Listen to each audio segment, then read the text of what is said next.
talk about the man called Victor Liman, who took over as the Director General of the Nigerian Office for Trade Negotiations and was announced the acting Chief Trade Negotiator for Nigeria last year.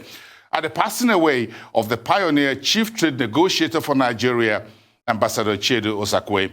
Joining us now to discuss everything trade negotiation in the past 1 year and into the future is Victor Liman, the DG at NOTN. Good evening, Mr. Liman. It's good to see you. Hi, good evening, Pastor. Nice to see you as well. And good evening to the viewers. Thank you very much. Thank you very much, and congratulations, your first year in office. So give us a quick appraisal of the office of the trade negotiator that you assumed just a year ago. Yes, thank you so much for having me. First of all, let me say that the office of the Chief Trade Negotiator, it's a very delicate position. I am like a mechanic. I do the dirty work. I take the tools and the spanner and deal with the dirty work. And in doing so, I need to understand thoroughly my position that whatever negotiated outcomes, whatever negotiation outcomes that we expect to have from an agreement, that those outcomes would not affect the economy of my country, that those outcomes would not affect jobs in my country, that those outcomes would not affect our economy, would not also unduly put the market under stress, that those outcomes would not affect the architecture of our security, that those outcomes would not affect the productive capacities of our manufacturers. So it is very important that as a chief trade negotiator, you understand that, and not just the immediate outcomes or the immediate impact of any negotiated agreement that one negotiates, but that the outcomes from such negotiated agreements in, say, 3, 4, 5 years and 10 years to come. This is a very delicate thing, and you have to fundamentally understand your obligations and responsibilities towards your country. That first and foremost is for your country.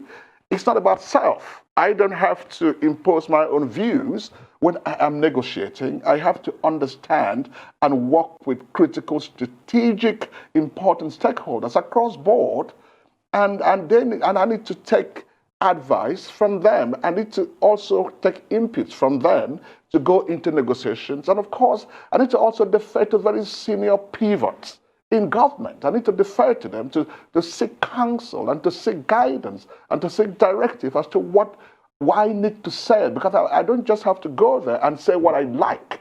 Because in the end, what I say and what is written down in an agreement fundamentally, ultimately would affect my country, Nigeria, and would affect almost everything.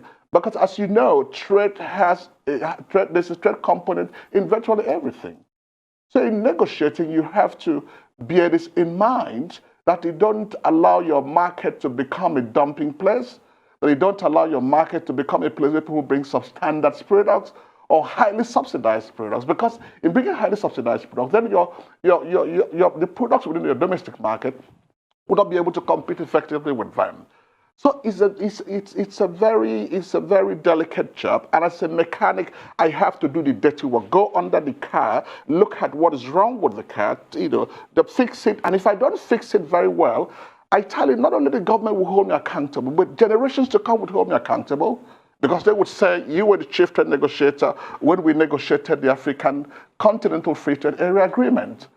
Okay, and so Director General, alive by that time.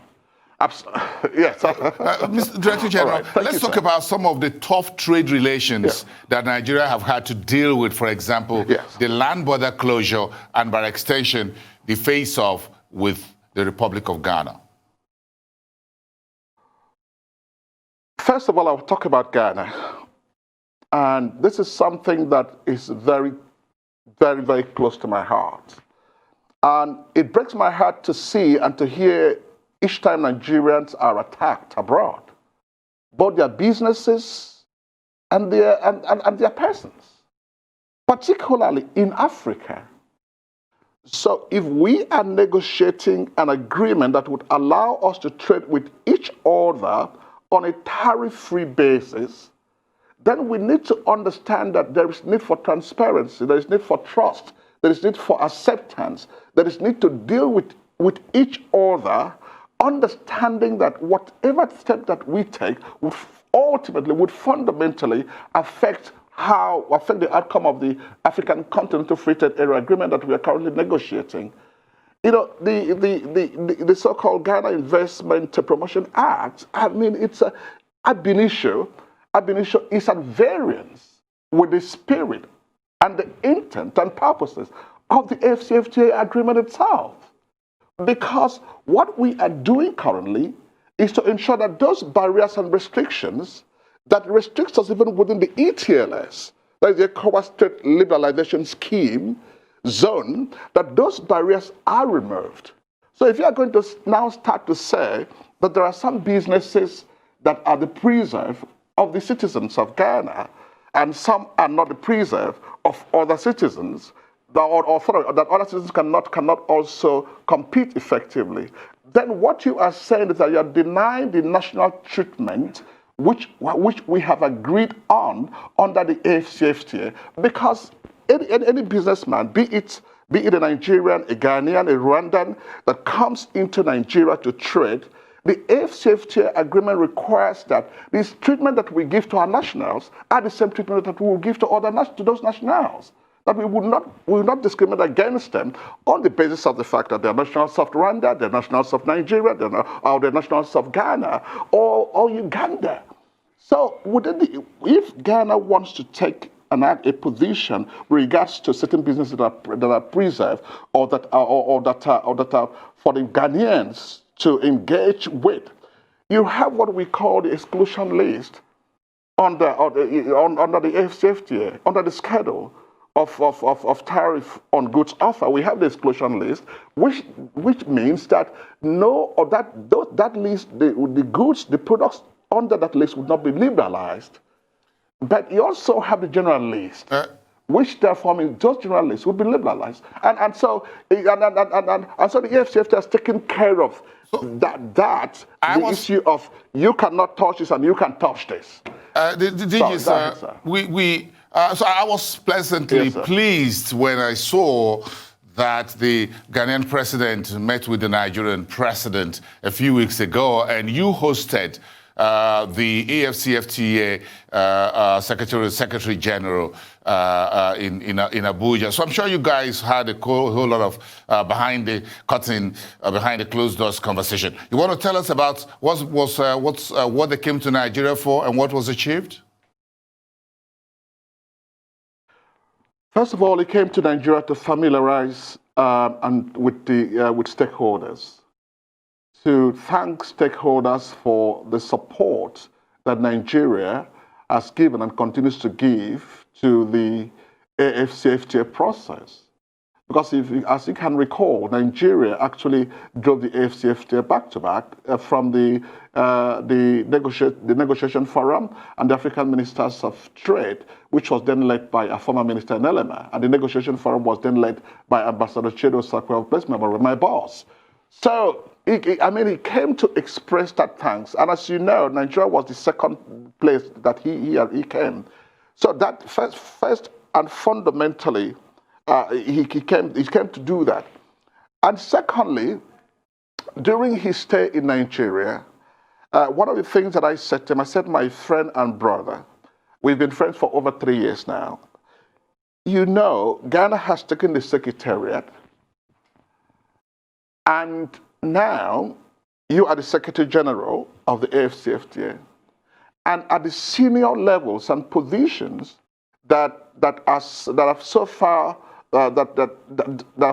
been made available, people have been appointed into those positions, there is no single Nigerian. And what we would hope to see, and what I intend to see, and which I have spoken, I've discussed this with people in strategic positions within the government, that the proposed Deputy Secretary General position must come to Nigeria, because Nigeria did not come to escort other countries within the AfCFTA. Nigeria is the biggest market, first and foremost. Nigeria is the biggest economy, secondly. And Nigeria, of course, people look up to, most African countries look up onto the Nigerian market. And so if you expect us to open the Nigerian market for other African countries to come into, then we also need to have, a sense of belonging within the AfCFTA Secretariat itself. Director General, perhaps they are waiting for Nigeria to ratify the AfCFTA. So when is the president signing off on it? My brother, that doesn't cut it. That argument doesn't cut it. Why it doesn't cut it is this. Nigeria belongs to one of those countries called Tier 1 countries within the AU. Nigeria is one of those Tier 1 countries. Nigeria, about 5 countries funds 90% of the AU budget. And the AfCFTA Secretariat is funded from that budget. So therefore, the question, the argument whether we are ratified or not, or signed or not, doesn't cut the cake. Doesn't cut the ice. Based on what you just said, Director General, Nigeria needs to be not at the ringside, we need to be in the ring. Based on those explanations you gave. Thank you so much, Victor Liman, Director General, Nigerian Office for Trade Negotiation and the Acting Chief Trade Negotiator for the Federal Republic of Nigeria.